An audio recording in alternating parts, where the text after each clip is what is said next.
Hello everyone, I'm John, I'm the Geeky Fanboy, and welcome back to another movie review. And today I'm going to talk about the new film starring Rami Malek, Denzel Washington, and Jared Leto, namely The Little Things. I think it was called a psychological drama, even though I maybe wouldn't call it that. Let's call it a crime drama, more or less. And it's set in the early 90s. I think it's like October 1990 or something like that. And it's about Denzel Washington, who plays a policeman who used to be quite good in the field, but then was never really promoted for some reason and is now just a very regular low key deputy. And as circumstances would have it, he gets involved in a investigation led by Rami Malek's character, who plays a detective sergeant, and it's about a series of murders where a bunch of young women got killed and just dumped either in the woods or in the desert, and no one knows who did it, where it's coming from, and Denzel Washington has basically worked somehow previously on this case or a similar case and now gets involved in this new investigation. And Rami Malek's character basically asks Denzel Washington to help out. And one of the prime suspects, whom it is played by Jared Leto. Now, I'm gonna keep this review as spoiler free as possible, but I might have to go into spoilers at a certain point to just talk about some of my thoughts, since some of the most interesting things in this film happen in the last third, towards the ending of the film. But I give you a warning beforehand, so for now, the spoiler-free part. Okay, so I was very excited to going into this film because, as you might be aware if you've seen my Mr. Robot reviews, I'm a huge fan of Rami Malek's work, which is why I really wanted to watch this film. And of course, Denzel Washington, also a fantastic actor, and Jared Leto does his thing. He's decent enough. And I'm a fan of crime, serial killer dramas in general, so I was looking forward to going into this film. So, to put it very generally, this is, for the most part, a average police procedural drama about the younger guy asking the older guy to help him out with an old case. And they have a prime suspect who's a real creepy guy. That's basically what happens. And, in that regard, it doesn't really do anything new. It really doesn't. If, like me, you've seen a bunch of crime films, you've seen this type of film a dozen times at least. Where you sort of have Rami Malek's character being the young policeman who's really, really, really into his work and sort of neglects his family because he's just so much into the case he's working on, and has a couple of new ideas, but isn't unsure as to how to handle it, and that's why he asks for help with Denzel Washington's character, who's this more not exactly a hard boiled, but more seasoned policeman who's worked the case before, who's still haunted by it, who still wants to do justice and wants to find the killer of these girls that he just can't forget about. He's divorced, he hasn't seen his children in years, and now he comes back to this old town, to this old precinct he used to work in, and things are, a bit lukewarm and a bit weird, and you have a bit of a secret past going on where you're thinking something definitely happened here, but you don't really know what. And you have your standard creepy guy where you're thinking, I'm pretty sure he did it, but they're having trouble figuring out if it's actually him. So, in that regard, it's really nothing new, and the large chunk of this film is really just Rami Malek and Denzel Washington doing the police shtick, figuring out who this creepy guy is, how he could be involved in these cases regarding these girls, and sometimes maybe bending a bit the rules in order to get what they want. And the interesting thing, or the interesting element here is, without spoiling it too much, is that they're having a really, really hard time finding any actual evidence against Jared Leto, who, don't get me wrong, plays an absolute bloody creep in this. Like, he enjoys the attention he gets off on these murders, he gets off on seeing the pictures and reading the articles in the newspapers. He basically blurts out the fact that he maybe has probably done it, but no one can really touch him or do anything about it. And he's just an all-around uncomfortable, creepy guy. But the problem is they're having trouble finding any actual evidence with which they could convict him. And this is where the film does become a little bit different. Now, obviously, since it's the spoiler-free part, I don't want to take anything away. But let's say the film does go in an interesting direction in the last couple of minutes. Let's say, I don't know, 20 or 30 or so minutes. It does have a bit of a twist that maybe you could see coming. It's nothing like spectacularly new they're doing. I think it's an interesting twist they have going on there at the end. And it certainly recontextualizes a lot of interactions you've seen previously in the film, and recontextualizes the relationship between Rami Malek and Denzel Washington's characters. And you begin asking yourself a couple of questions in regards to especially Denzel Washington's character, who is the main guy we're following. And it does a bunch of interesting and good things, but then doesn't fully commit to them, I think. Because, like I said, for the biggest part of this film is just your classic standard police procedural drama, finding evidence, convicting the guy if we can. And the film is like 2 hours long, which, by the way, is too long. The film does have a couple of lengths. You could easily shave like 10-15 minutes of this film, and just it would flow better if you did that. And maybe, like I said, maybe give more attention to this twist that happens towards the end of the film, and running with all of the consequences that we then get, and all of the recontextualization we get with the previous characters and previous relationships we've seen. The film should have maybe leaned a little more into that than, the standard police crime drama stuff that we get for basically over an hour. Granted, I've heard that this script was actually written in the early 90s or something like that, at a time which that kind of story with that kind of twist towards the end would have been absolutely brilliant, but maybe doesn't work as well nowadays. And I think reads very different nowadays, since, without giving it away, I think it does address some of the issues America has experienced in regards to, police and what police do, etc., etc. And that might be the reason why the film doesn't entirely commit to that, because it was written a couple of years ago and hasn't maybe been rewritten much since then.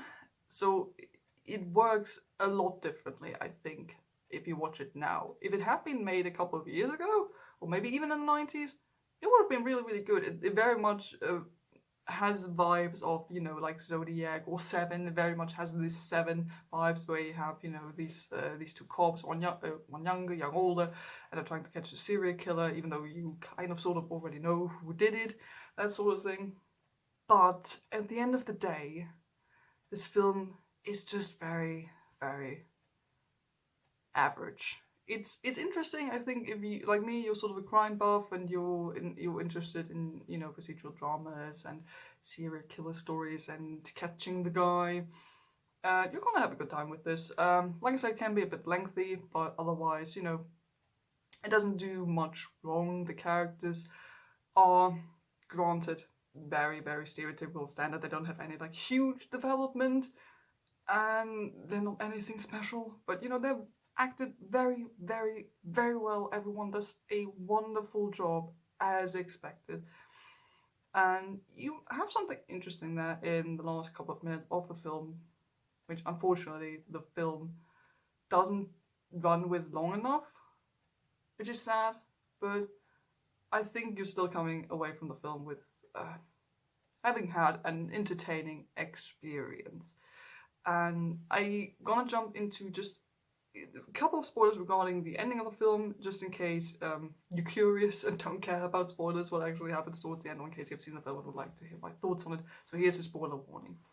Okay, so what happens is, in the last couple of minutes of the film, Jared Leto, the creepy, probably serial killer guy, lures Rami Malek out into deserts, sort of telling him, I can tell you where I bury the bodies. And he toys with him and to a certain point just antagonizes him so much that the Rami Malek character snaps and hits him with a shovel. And Jared Leto is dead. And obviously that's a problem, since we don't actually know that Jared Leto did it. Like, just like the characters, we're absolutely convinced he did it just because he's this absolute bloody creep, but there is no substantial evidence that actually proves that he did it. So just like Rami Malek in that situation was sort of like, okay, no, it's fine. We know he did it. He must have been the guy, so I shouldn't feel too bad about killing him. But then we don't know. And Denzel Washington comes back and is surprisingly cool about the whole situation. Very practical. And sort of tells Rami Malek, okay, you bury the body in the ground. No one will ever find him. I'm gonna go drive back to his home, burn all of his stuff, and no one's ever gonna question anything about this, and it's all gonna be fine, and it will be completely covered up. And the reason he's so cool about this is that he basically did something very similar early in his career, which is where we find out why he is only a deputy now, because he was involved in this similar case with the girls being killed, and then thought he was finding someone as he sort of surveyed the scene, and heard someone in the bushes pull his gun and then accidentally shot an innocent girl who he thought was maybe the killer they were looking for. And what basically happened is that the whole precinct covered it up. Like, we see many of these characters throughout the film, and they're basically saying, okay, I'm putting down a different cause of death. We're not going to talk about this. No one saw anything. And everyone's going to shut up about it, and no one is going to find out that you actually killed this innocent young girl. Which is what I meant when I said recontextualize everything that you've seen throughout the film, especially the relationships between Denzel Washington's character and the other characters from the precinct, which I think is a very, very interesting twist. Granted, it's a twist that you maybe could have seen coming, especially in regards to Rami Malek killing Jared Leto, but I think it takes the film in an interesting direction. Okay, as the story goes on, or this ending goes on, if very much happens, everything happens as you think it would happen, the body gets buried, Rami Malek's character doesn't talk about it, Denzel Washington burns all of the stuff in Jared Leto's flat, so no one can find anything.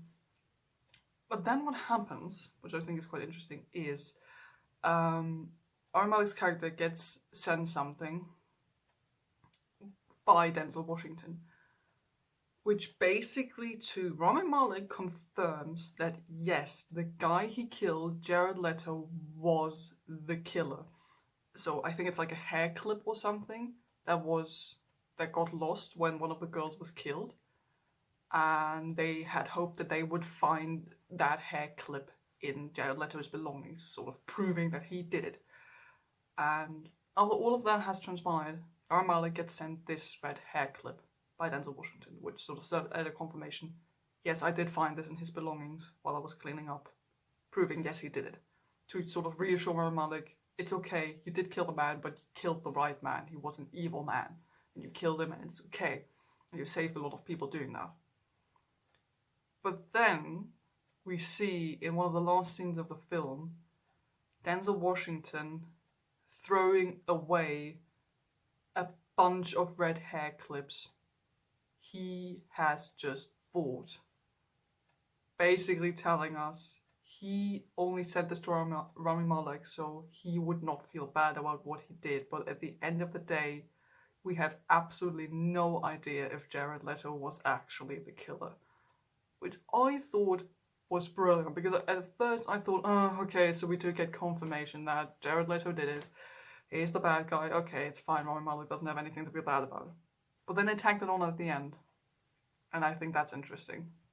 because Denzel Washington's character very much insists on this idea of there being no angels, that you shouldn't feel haunted by these people like he has felt haunted by these girls in the past.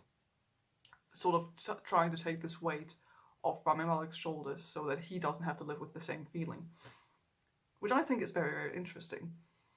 And I just wish the film would have run with that. Like, cut out a bunch of stuff that happens early in the film and maybe have that twist happen, you know, Rami Malek killing Jared Leto and then all the cleaning up. That would have taken more time in the film, and especially with this idea of, you know, everyone covering this up, which is what I meant when I said that this sort of addresses issues that are very much relevant nowadays, with, you know, a policeman doing something and everyone in the precinct actually knows that this is a bad man or what he did, but everyone is in on it. Everyone covers it up. Everyone is like, oh, you know, we have this bad apple, but it's just one of them. We're not getting rid of him. We're just covering up so that no one knows that anything bad actually happened so he can go about his business. This is, especially in American politics, very, very relevant. And to a certain degree, I don't think the film knows that it actually did that, which might be due to the fact that the script was written a couple of years ago in the 90s.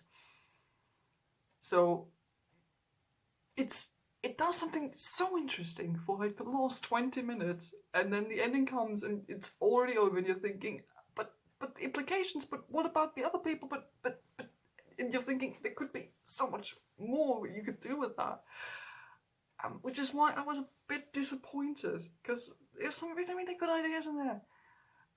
As you go into the in the last act of this film, and it's just, you know, you wishing you would get more out of it, because, you know, it's a fine film. It's, to wrap this up, it's an absolutely fine film. But it's mostly this very standard police procedural, finding your serial killer shtick drama, with, granted, very, very good acting from all across the board. So if, like me, you're initially in on it because you want to see, I don't know, Rami Malek or Denzel Washington or Jared Leto, go do that. You're gonna have so much fun. But at the end of the day, you've seen this kind of film a bunch of times before. If, like me, you are into crime dramas, there isn't really anything new in here. Granted, the ending is quite interesting, so if you're not interested in police procedural dramas, maybe just watch it to see what happens at the end and see what you think about it. But yeah, at the end of the day, I think it's entertaining. I would watch it again, even though it can feel a bit lengthy here and there. But I think it's an okay film where everyone does a wonderful job. It's definitely watchable. There's nothing in there where I would say, oh, this is absolutely awful, or oh my god, how could they do that? Nothing like that happens. It's perfectly serviceable. And at the end of the day, I would maybe like give it a 7 out of 10 or something. You can watch it. It's nothing special. You've seen this kind of film before, but it's definitely entertaining enough to keep your interest. And there's a couple of things that are actually quite interesting. So that's it for my review for The Little Things. I hope you enjoyed it. Thank you for watching. Don't forget to like and subscribe if you haven't done it already. And I'll see you guys next time.